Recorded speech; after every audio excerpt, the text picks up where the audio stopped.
তারা বলে বিয়ের ট্রেন ছেড়ে গেলেও কোনো সমস্যা নেই।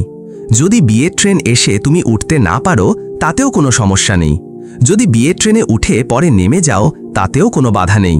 কিন্তু যদি বিয়ের ট্রেনে উঠে দরজা জানালা বন্ধ করে দেখো যে ড্রাইভারটা বোকা, তাহলে তোমার আর কিছু করার থাকবে না।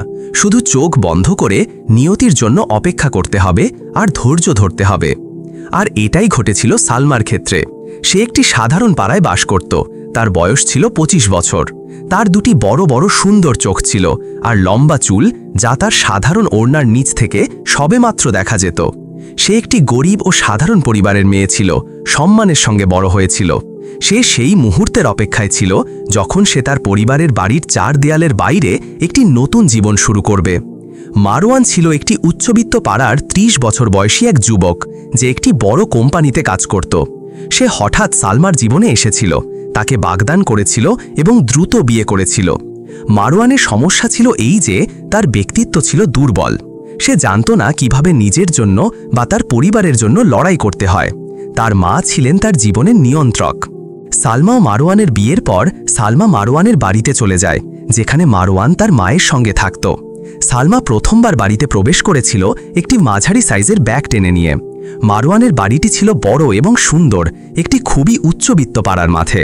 সালমা দেখল মারওয়ানের মা হাজ্জা আমিনা বাড়ির প্রবেশ পথে দাঁড়িয়ে আছেন, তাকে উপহাসের দৃষ্টিতে দেখছেন। আমার ও তোমার স্বামীর বাড়িতে স্বাগতম। ধন্যবাদ খালা, এটাও এখন আমার বাড়ি হবে। হাজ্জা আমিনা হাসলেন না, শুধু মাথা নাড়লেন আর বললেন, তোমার বাড়ি? দেখা যাক এটা কার বাড়ি। সালমা তার শাশুড়ির কণ্ঠস্বরে ভয় পেয়েছিল। তার কণ্ঠ ছিল কর্কশ, হাসি ছিল না, আর তার মুখে কোনো শুভ লক্ষণ ছিল না। সালমা তখনও জানত না যে সে যে দোরগোড়ায় পা রেখেছিল তা ছিল দীর্ঘ দুঃখ, সমস্যা আর হতাশার শুরু। তার আর মারওয়ানের জন্য নির্ধারিত ঘরে বসে সালমা বিছানার এক কোণায় চুপচাপ চারপাশে তাকাচ্ছিল। ঘরটি ছিল বড়, সুন্দর, একটি বিলাসবহুল বিছানা আর বাগানের দিকে মুখ করা একটি বড় জানালা ছিল। সালমা ঘরটি পছন্দ করেছিল, কিন্তু তার হৃদয়ে একটা গভীর অস্বস্তি ছিল। পরের দিন সকালে সে দরজার জোরে জোরে আঘাতের শব্দে জেগে উঠল। ওঠো, সকাল 8:30 বাজে। ভয়ে ভয়ে দরজা খুলে সালমা দেখল হাজ্জা আমিনা মূর্তির মতো দাঁড়িয়ে আছেন, তার ঐতিহ্যবাহী পোশাকে, হাতে একটি ছোট লাঠি নিয়ে, যা দিয়ে তিনি কয়লা নাড়াচাড়া করছিলেন। সালমা নরম কণ্ঠে বলল, আমি জেগে আছি খালা, শুধু মাথাটা একটু ব্যথা করছে। হাজ্জা আমিনা তাকে উপহাসের দৃষ্টিতে দেখে বললেন, অসুস্থ না অভিনয় করছো, আমার কিছু যায় আসে না। এই বাড়িতে দীর্ঘ ঘুম, আদিক্ষেতা বা অসুস্থতার জায়গা নেই। সালমা চুপ করে রইল, তার হৃদয় জোরে জোরে ধুকপুক করছিল। সে শাশুড়ির সমস্যার কথা শুনেছিল, কিন্তু যা মুখোমুখি হলো তা কেবল কঠিন ছিল না, তার মানসিক শক্তির প্রতিদিনের পরীক্ষা ছিল। এভাবে শুরু হলো তার দুঃখের দিনগুলো। প্রথম কয়েকদিন এত ভারী ছিল যেন তার পায়ের নিচ থেকে মাটি সরে যাচ্ছিল। বাড়িতে হাসির শব্দ, কোরআনের আওয়াজ, সঙ্গীত, এমনকি নবদম্পতির মধ্যে স্নেহের ফিসফিসও ছিল না। নীরবতা সবকিছু শাসন করত। সালমার মনে হতো দেয়ালগুলো তার প্রতিটি নড়াচড়া লক্ষ্য করছে। দ্বিতীয় দিনে সালমা যখন দুপুরের খাবারের টেবিল সাজাচ্ছিল, হাজ্জা আমিনা রান্নাঘরে ঢুকলেন। তিনি সমালোচনার দৃষ্টিতে সবকিছু পরীক্ষা করলেন। হাঁড়ির ঢাকনা তুলে গন্ধ শুকে তিনি ব্যঙ্গ করে বললেন, এটা কি? এ কেমন রান্না? তোমার বাবার বাড়িতে এভাবে রান্না হতো? সালমা বলল, আমি আমার মায়ের কাছ থেকে যা শিখেছি তাই রান্না করেছি। যদি কোনো ভুল হয়ে থাকে আমি শিখতে প্রস্তুত। বিয়ের পর শিখতে হবে? এতদিন কোথায় ছিলে? আমি ভেবেছিলাম তুমি অন্তত ডাল রান্না করতে জানো, যেন তা কাদায় না পরিণত হয়। সবাই ভুল করে খালা। আমাকে খালা বলো না, আমি তোমার শাশুড়ি। এই ভণ্ডামির কথা আমার পছন্দ নয়। হাজ্জা বা মা বলো যদি সাহস থাকে। যেমন তুমি চাও হাজ্জা, সালমা বলল। তার মনে মনে আগুন জ্বলছিল, কিন্তু সে নিয়ন্ত্রণ করার চেষ্টা করছিল। সে ভাবছিল, এটা কি জীবন? এটা কি সেই সঙ্গীত যার প্রতিশ্রুতি দেওয়া হয়েছিল? মারওয়ান কোথায়? কেন সে কিছু বোঝে না? কেন কথা বলে না? সন্ধ্যায় মারওয়ান ঘরে ঢুকল। ক্লান্ত মনে হচ্ছিল, কাপড় না বদলেই বিছানায় শুয়ে পড়ল। সালমা তার পাশে বসল, কথা বলতে দ্বিধা করছিল। তারপর শান্ত কণ্ঠে বলল, মারওয়ান, আমি তোমার সঙ্গে কথা বলতে চাই। মারওয়ান ক্লান্ত দৃষ্টিতে তার দিকে তাকিয়ে বলল, হ্যাঁ, কি হয়েছে? তোমার মা আমার সঙ্গে খুব রূঢ়ভাবে কথা বলেন। আমি জানি না কেন, কিন্তু আমি তার মন জয় করার জন্য অনেক চেষ্টা করছি। তিনি আমার মধ্যে শুধু ত্রুটি দেখেন। মারওয়ান দীর্ঘশ্বাস ফেলে বলল, আমার মায়ের স্বভাব একটু কঠিন, কিন্তু তার মন ভালো। এটা ব্যক্তিগতভাবে নিও না, সে সবার সঙ্গে এমনই। কিন্তু সে আমাকে কথায় কথায় আঘাত করে তোমার সামনে, আর তুমি কিছু বলো না। আজ সে আমাকে অপমান করেছে, কারণ আমি তার পছন্দ মতো রান্না করতে পারিনি। যেন আমি তার বউ নয়, কোনো চাকরানি। হয়তো তুমি তার অবস্থাটা বোঝার চেষ্টা করো। তিনি বয়স্ক, তাকে যত্নের প্রয়োজন। আর আমার কি হবে? আমিও তো মানুষ। তোমার স্ত্রী কি এই বাড়িতে নিরাপত্তা পাওয়ার যোগ্য নয়? মারওয়ান কোনো উত্তর দিল না, চোখ বন্ধ করে বলল, এখন ঝগড়া করতে চাই না, চলো একটু বিশ্রাম করি। সেই রাতে সালমা ঘুমাতে পারেনি। সে ছাদের দিকে তাকিয়েছিল, যেখানে রঙিন নকশা ছিল। সে কামনা করছিল, যদি সে একটা নিথর বস্তু হতো, যার মধ্যে কোনো প্রাণ নেই। কারণ সে হাজ্জা আমিনার জন্য ক্লান্ত হয়ে পড়েছিল। সে জানত না তার জন্য আর কি অপেক্ষা করছে। পরের সকালে সালমা বসার ঘর পরিষ্কার করছিল। প্রতিদিনের মতো সে তাকের ধুলো মুছছিল, বালিশগুলো সুন্দর করে সাজাচ্ছিল। পরিবেশ শান্ত ছিল, শুধু ভ্যাকুয়াম ক্লিনারের হালকা শব্দ শোনা যাচ্ছিল। হঠাৎ পাশের ঘর থেকে হাজ্জা আমিনার উচ্চ কণ্ঠ শোনা গেল, আমার সোনার বালা কোথায় গেল? ওগুলো ছিল আমার বাক্সে, আলমারির ওপরে।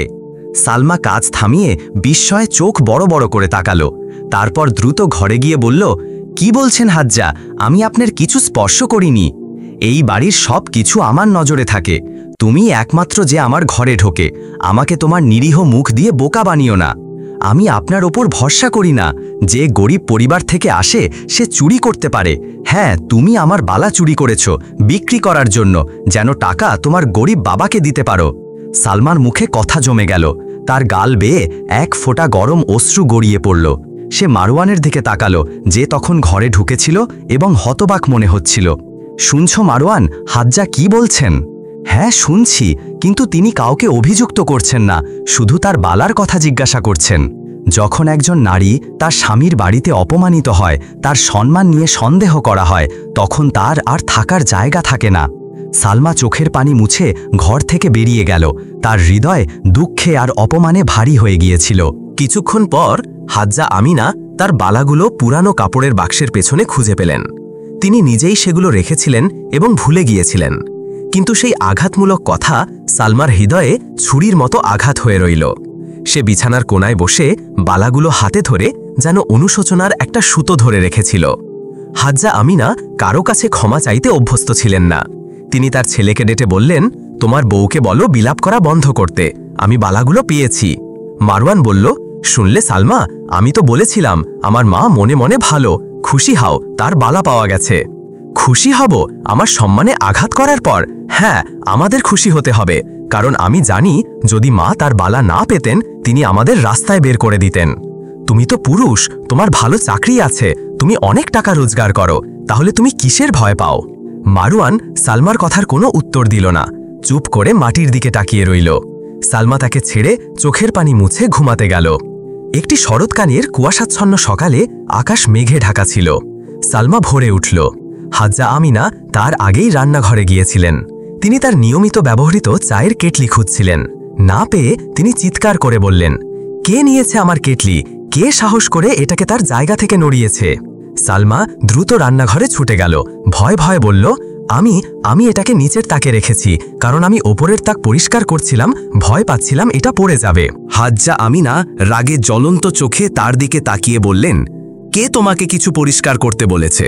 তুমি কি ভেবেছ তুমি এই বাড়ির মালিক যে সবকিছু পরিচালনা করবে? সালমা কেঁপে উঠল, কিন্তু কিছু বলল না। হাজ্জা থামলেন না, বললেন, তুমি এই বাড়িতে আসার পর থেকে সমস্যা আর শেষ হচ্ছে না। না শান্তি, না ব্যবস্থা, না স্বাদের খাবার, না বাড়ির সম্মান, এমনকি তোমার স্বামীও বদলে গেছে। তুমি তোমার ধারণা দিয়ে তাকে নষ্ট করেছ। সালমা মাথা তুলল, তার গোলাপি গালে অশ্রু গড়াচ্ছিল। তার হৃদয় প্রচণ্ডভাবে ধুকপুক করছিল। সে ফিসফিস করে বলল, বন্ধ করো। কিন্তু হাজ্জা থামলেন না। আমি তো এখনো শুরু করিনি। তুমি এই বাড়ির জন্য বোঝা। তোমার কোনো কাজ নেই, কোনো অভিজ্ঞতা নেই, কোনো জ্ঞান নেই, গরিব। সালমা আর নিজেকে ধরে রাখতে পারল না। সে চিৎকার করে বলল, আর অপমান সহ্য করব না। আমি একটি সম্মানিত পরিবারের মেয়ে। আমি অপমান বা অন্যায়ের সামনে চুপ থাকতে শিখিনি। আমি শুধু সম্মান চেয়েছিলাম, আর কিছু নয়।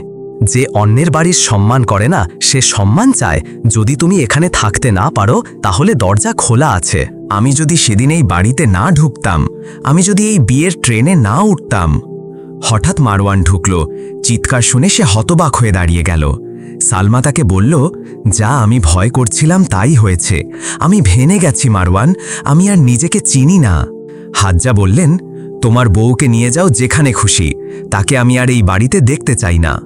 মারওয়ান সালমার দিকে তাকিয়ে কাঁপা কণ্ঠে বলল, দয়া করে চুপ করো, আমরা যুদ্ধে নেই। সালমা বলল, কিন্তু এটা যুদ্ধক্ষেত্র, আর আমি একাই আঘাত পাচ্ছি। সে রান্নাঘর থেকে বেরিয়ে গেল, দরজা জোরে বন্ধ করে তার জিনিসপত্র গোছাতে শুরু করল। মারওয়ান তার কাছে এসে বলল, আমি দুঃখিত, আমি ভাবিনি বিষয়টা এত দূর যাবে। দেরি হয়ে গেছে, এখানে থাকলে আমি আরও ভেঙে যাব। আমি ভাঙা মানুষ হতে চাই না। মারওয়ান চুপ করে রইল। তুমি কি করতে চাও? চলে যাবে? আমি আর সহ্য করতে পারছি না মারওয়ান, এই বাড়ি আমাকে দমিয়ে ফেলছে। তোমার মা আমাকে ঘৃণা করে, আর তুমি আমার পাশে দাঁড়াতে পারো না। আমি পালাতে চাই না, আমি শুধু এই বাড়িতে আমার জায়গা চাই। তুমি আমার বউ, আমার হৃদয়ের ভালোবাসা। ভালোবাসা যথেষ্ট নয় যদি তার সুরক্ষা বা দৃঢ় অবস্থানে রূপ না নেয়। আমি যখন এই বাড়িতে এসেছিলাম আমি আশায় পূর্ণ ছিলাম। আমি একটা শান্তির বাড়ি চেয়েছিলাম, যুদ্ধক্ষেত্র নয়। কতবার আমি তোমার কাছে হাজ্জার ব্যাপারে অভিযোগ করেছি, কিন্তু তুমি বোঝার ভান করো। তুমি কি চাও আমি আমার মায়ের সঙ্গে খারাপ ব্যবহার করি? আমি তা পারি না। আমি উল্টোটা হয়ে যাব যদি এখানে থাকি। সালমা তার ব্যাগ তুলে বেরোতে যাচ্ছিল, কিন্তু মারওয়ান দরজা বন্ধ করে চাবি হাতে নিয়ে বলল, আমি কসম খেয়ে বলছি, তুমি যদি এই বাড়ি থেকে বের হও আমি নিজেকে শেষ করে দেব। সে পাগলের মতো চিৎকার করতে লাগল। সালমা ভয় পেয়ে তাকে শান্ত করার চেষ্টা করল। মারওয়ান তার কোলে ঢলে পড়ে শিশুর মতো কাঁদতে লাগল। তখনই সালমা বুঝল সে একজন অস্বাভাবিক মানুষ। অবশেষে মারওয়ান শান্ত হল। সালমা তাকে বলল, তুমি কি বোকা? আমি তোমাকে ছেড়ে যাব না, তুমি আমার স্বামী। মারওয়ান তার মুখের ওপর চিৎকার করে বলল, আমি বোকা নই, আমি সাধারণ মানুষ। এই কথা শেষবার শুনলাম। সে ঘর থেকে বেরিয়ে গেল এবং সালমাকে চাবি দিয়ে বন্ধ করে রাখল। আমি জানি তুমি চলে যাবে আর আমাকে একা ফেলে রাখবে, কিন্তু আমি তোমাকে পালাতে দেব না। তুমি এই বাড়িতে আমার সঙ্গে থাকবে যতদিন না আমরা একসঙ্গে মরি। সালমা খুব ভয় পেয়ে গেল। সে বুঝল তার স্বামী সত্যিই মানসিকভাবে অসুস্থ। সে ঘরে কাঁদতে লাগল। কাঁদতে কাঁদতে তার চোখ পড়ল বিছানার নিচে একটা কাগজের ওপর। কাগজটা পড়ে সে জানল যে এটা মারওয়ানের মেডিকেল রিপোর্ট। তাতে লেখা ছিল যে মারওয়ান মানসিক সমস্যায় ভুগছে এবং তাকে আজীবন ওষুধ খেতে হবে। ওষুধ না খেলে তার অবস্থা আরও খারাপ হয়ে যায় এবং সে উত্তেজিত হয়ে পড়ে। এই তথ্যে সালমা হতবাক হয়ে গেল। সে বুঝল সে একটা জটিল পরিস্থিতিতে আটকে গেছে, যেখান থেকে বের হওয়া কঠিন। সে কাগজটা লুকিয়ে তার ব্যাগে রেখে দিল। সন্ধ্যায় মারওয়ান দরজা খুলে ঘরে ঢুকল, কাপড় নিয়ে আবার বেরিয়ে গেল এবং দরজা আবার তালা দিয়ে দিল। সালমা উঠে দরজায় ধাক্কা দিয়ে বলতে লাগল, দরজা খোলো মারওয়ান, আমি তোমাকে ছেড়ে যাব না। আমি তোমার বউ, আমি তোমাকে ভালোবাসি। মারওয়ান কোনো উত্তর দিল না। সে চলে গেল। সালমা হাজ্জা আমিনাকে ডাকতে লাগল, কিন্তু তিনিও সাড়া দিলেন না। পরের সকালে সালমা জেগে দেখল মারওয়ান তার পাশে নেই। সে বুঝল সে রাতে ঘরে ঢোকেনি। সালমা ক্ষুধায় ও তৃষ্ণায় কষ্ট পাচ্ছিল। সে কাঁদতে লাগল এবং আল্লাহর কাছে সাহায্য প্রার্থনা করতে লাগল। সে তার বাবা মা ও ভাই বোনদের কথা মনে করল, তাদের জন্য মন কেমন করতে লাগল। সে বুঝল তার সুখ প্রাসাদে বা উঁচু ভবনে নেই, তার সুখ তার গরিব বাড়িতে, তাদের সাধারণ জীবনে। সে হাজ্জাকে ডাকতে থাকল, কিন্তু তিনি সাড়া দিলেন না। ক্ষুধা আর তৃষ্ণায় তার মাথা ঘুরছিল। সন্ধ্যায় মারওয়ান এসে দরজা খুলল, কাপড় নিতে ঢুকেছিল। সালমা তার কাছে পানির জন্য মিনতি করল, কিন্তু সে কিছু না শুনে বেরিয়ে গেল এবং দরজা আবার তালা দিয়ে দিল। কিছুক্ষণ পর সালমা শুনল কিছু ভারী জিনিস মাটিতে পড়ার শব্দ। তারপর হাজ্জা আমিনার চিৎকার শুনল। তিনি মারওয়ানকে ডাকছেন, আমাকে বাঁচাও বাবা, আমি চেয়ার থেকে পড়ে গেছি, আমি নড়তে পারছি না। হাজ্জা আলমারির ওপরের তাক থেকে কিছু নিতে চেয়ারে দাঁড়িয়েছিলেন, কিন্তু চেয়ারটা ভেঙে পড়ে যায়। মারওয়ান দ্রুত ছুটে এলো, কিন্তু হাজ্জা নড়তে পারছিলেন না। সে অ্যাম্বুলেন্স ডেকে তাকে হাসপাতালে নিয়ে গেল। হাজ্জার পায়ে ফ্র্যাকচার হয়েছিল। হাসপাতালে চিকিৎসার পর তিনি বাড়ি ফিরলেন। কথায় আছে, কারো বিপদ অন্যের জন্য সুবিধা হয়ে দাঁড়ায়।